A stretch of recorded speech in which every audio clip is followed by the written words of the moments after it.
வணக்கம். ஆந்திரா ஸ்டைலில் இட்லி தோசைக்கு மேட்சாக ஒரு சட்னி அரைக்கலாம் வாங்கம்மா. அதுக்கு தேவையான பொருட்களெல்லாம் எடுத்து வச்சுருக்கேன். எங்கள் வீட்டுக்கு பக்கத்துலேயே ஒரு சின்ன ஹோட்டல் இருக்குது. அங்கே இந்த மாதிரி முறையில் தாம்மா சட்னி கொடுப்பாங்க. ரொம்ப டேஸ்ட்டாக இருக்கும். அவங்கக்கிட்ட மெத்தட் கேட்டுன்னு வந்துட்டு அதன்படி தாம்மா இப்போ செய்ய போகிறோம்.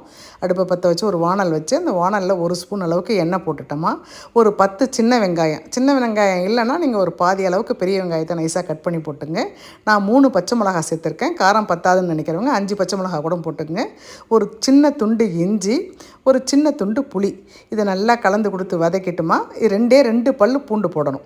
2 பல்லு மட்டும் பூண்டு போட்டால் போதுமா. வதக்கி கொடுத்து ஒரு மிக்ஸி ஜாரில் மாற்றிட்டு ஒரே அளவு பொட்டுக்கடலை, வறுத்த வேர்க்கடலை, தேங்காய் துருவல் போட்டு தேவையான உப்பு போட்டு இதை நல்லா கொஞ்சம் நைஸாக அரைச்சிக்கணுமா.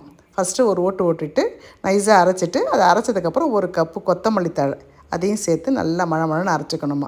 இந்த சட்னியினுடைய ஸ்பெஷலே வந்து நைஸாக அரைக்கணும். அரைச்சிட்டு நிறைய தண்ணி போட்டு கலக்கலாமா. நான் திட்டமாக போட்டிருக்கேன். நீங்கள் நிறைய தேவைன்னா போட்டுக்குங்க. ஒரு தாளிப்பு கொடுத்துருங்க. கடுகு, உளுத்தம்பருப்பு, காஞ்ச மிளகாய், கருவேப்பிலை போட்டு தாளிப்பு கொடுத்துருங்கம்மா.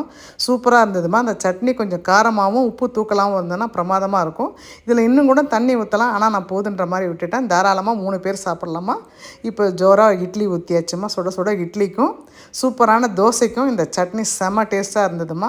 நம்ம இட்லி பரிமாறிக்கலாம். 3 இட்லி வச்சுக்கிட்டோமா, ஒரு தோசையும் வச்சுக்கிட்டு இந்த சட்னியோட சாப்பிட்டா சுவையை சொல்ல முடியலம்மா. அந்தளவுக்கு இருந்தது. அந்த கடையில் இருந்த டேஸ்ட் மாதிரியே இருந்தது. விருப்பப்பட்டவங்க ட்ரை பண்ணி பாருங்கம்மா. ரொம்ப நல்லா இருந்தது.